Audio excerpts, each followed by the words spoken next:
Perolehan sementara 74,51% suara masuk ke Partai Solidaritas Indonesia, sementara mendapatkan suara 2,61%. Sedangkan berdasarkan hasil hitung suara KPU masih berada di kisaran 2,61%. Sedangkan berdasarkan hitung cepat Litbang Kompas, suara PSI sebesar 2,81. Mengapa Jokowi efek tidak mampu mendongkrak suara PSI? Untuk mendiskusikannya sudah ada pengamat politik Adi Prayitno sore ini. Selamat sore Mas Adi. Hasil sementara suara, ya Mas Adi, ini hasil sementara suara PSI di KPU masih di kisaran 2,61%. Perspektif Anda, apakah ini bisa dikatakan Jokowi efek ini belum memberikan efek ke PSI? Ya, saya kira memang banyak variabel yang bisa menjelaskan kenapa PSI misalnya diprediksi tidak akan lolos di parlemen di 2024. Pertama, publik menengarai ini karena memang tidak mampu mengkonversi efek dari Jokowi yang memiliki approval rating yang cukup tinggi. Artinya identifikasi PSI dengan Jokowi itu telat dilakukan. Karena kalau kita lihat secara umum baru 3 bulan PSI itu mengidentikan dirinya dengan dengan Jokowi. Kita lihat atribut-atribut yang sering dipasang oleh teman-teman PSI kan sangat identik dengan Jokowi. Misalnya Jokowisme, misalnya orang menyebut yang tegak lurus dengan Jokowi ya pilihlah PSI. Partai Jokowi adalah PSI dan seterusnya dan seterusnya. Tapi karena jarak waktu untuk melakukan kampanye cuma sekitar 3 bulan, jadi masyarakat yang merasa kenal, merasa puas dengan Jokowi terlambat untuk mengetahui sebenarnya PSI itu adalah bagian dari Jokowi. Itu yang pertama, Mbak. Yang kedua, harus diakui PSI ini kan adalah partai politik yang relatif baru, di mana jejaring dan mesin politiknya ini kan tidak terdistribusi secara merata. Kalau mau jujur sebenarnya mesin politik PSI ini kan hanya ada di perkotaan, tapi di desa-desa nyaris tidak pernah ditemukan mesin-mesin politik yang bisa dikapitalisasi sebagai upaya untuk memenangkan PSI lolos ke parlemen. Termasuk yang ketiga kalau mau disebutkan, nyaris tidak ada figur-figur kunci yang dominan di mana PSI ini mampu menjadi magnet ya. Karena apapun judulnya, kalau bicara tentang caleg, ya tentu ada figur-figur kunci yang mestinya dimobilisasi dan itu semua di bagian dari insentif politik elektoral. Ada faedah-faedah yang didapatkan dari dari mobilisasi figur-figur utama itu. Karena memang dalam banyak hal gitu partai politik kita ini kan menitik beratkan pada figur kunci. Misalnya kalau melihat PDIP itu kan terah politiknya Soekarno, ada faktor Megawati dan sorry itu saya harus kita katakan ada faktor Jokowi juga.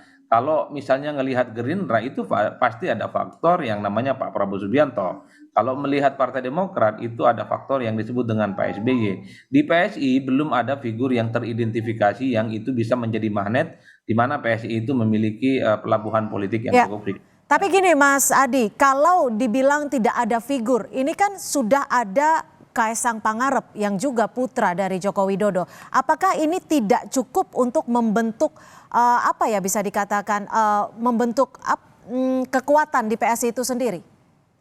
Ya, Kaisang itu bukan Gibran yang tingkat popularitasnya bisa dikenal secara umum.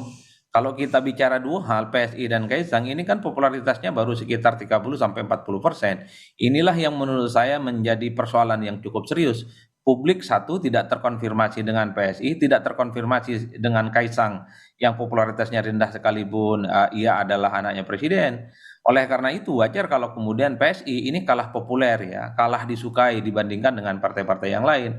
Oleh karena itu saya melihat sejak awal PSI itu the one and only hanya menggantungkan masa depan politiknya lolos ke parlemen di 2024 pada tuah yang akan diberikan oleh Pak Jokowi, tentu melalui approval rating yang cukup tinggi. Ini yang sepertinya gagal betul dibaca oleh teman-teman PSI. Apa yang gagal dibaca bahwa elektabilitas Pak Jokowi, tingkat kepuasan kinerja terhadap Jokowi itu tidak otomatis bisa dikonversi sebagai sebuah elektabilitas gitu ya. Ini yang saya kira memang harus menjadi catatan di mana PSI menurut saya dibandingkan dengan yang lain kalau bicara tentang atribut dan sosialisasi ini relatif lebih masif dibandingkan dengan yang lain. Tapi itu tadi, bicara tentang pileg, butuh kerja-kerja politik yang masif, butuh kerja-kerja politik yang agresif, Ya. butuh kerja-kerja politik yang sebenarnya bisa dirasakan langsung oleh rakyat. Disitulah pentingnya mesin politik, disitulah pentingnya caleg yang bekerja. Meskipun ada tagline tegak lurus bersama Jokowi dan bahkan di setiap baliho itu banyak dipasangkan dengan figur ataupun foto Jokowi. Ya betul, tapi kalau itu gagal diterjemahkan, dikonversi menjadi suara, kan sama saja itu bohong.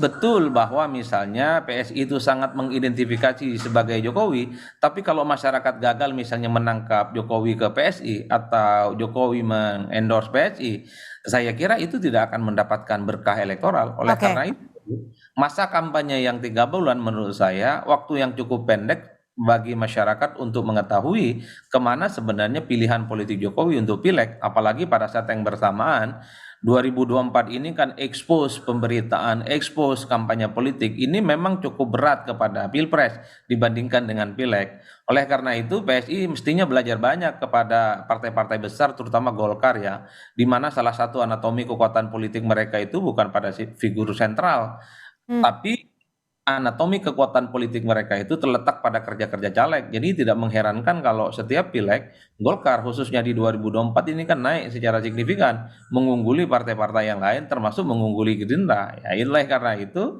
PSI ini harus jadi pelajaran penting kalau ingin lolos di parlemen untuk 5 tahun yang akan datang. Tak ada lain dan tak ada cerita. Mereka harus kerja keras. Tak boleh lagi misalnya menggantungkan masa depan politik mereka pada figur-figur yang sebenarnya bukan PSI banget. Harus diakui Jokowi itu bukan Oke. PSI. Harus Hmm. diakui Jokowi itu per hari ini publik melihat masih bagian dari PDIP. Baik, terima kasih pengamat politik Mas Adi Prayitno sudah bergabung bersama kami di Kompas Petang. Selamat sore Mas Adi. Selamat sore Mbak.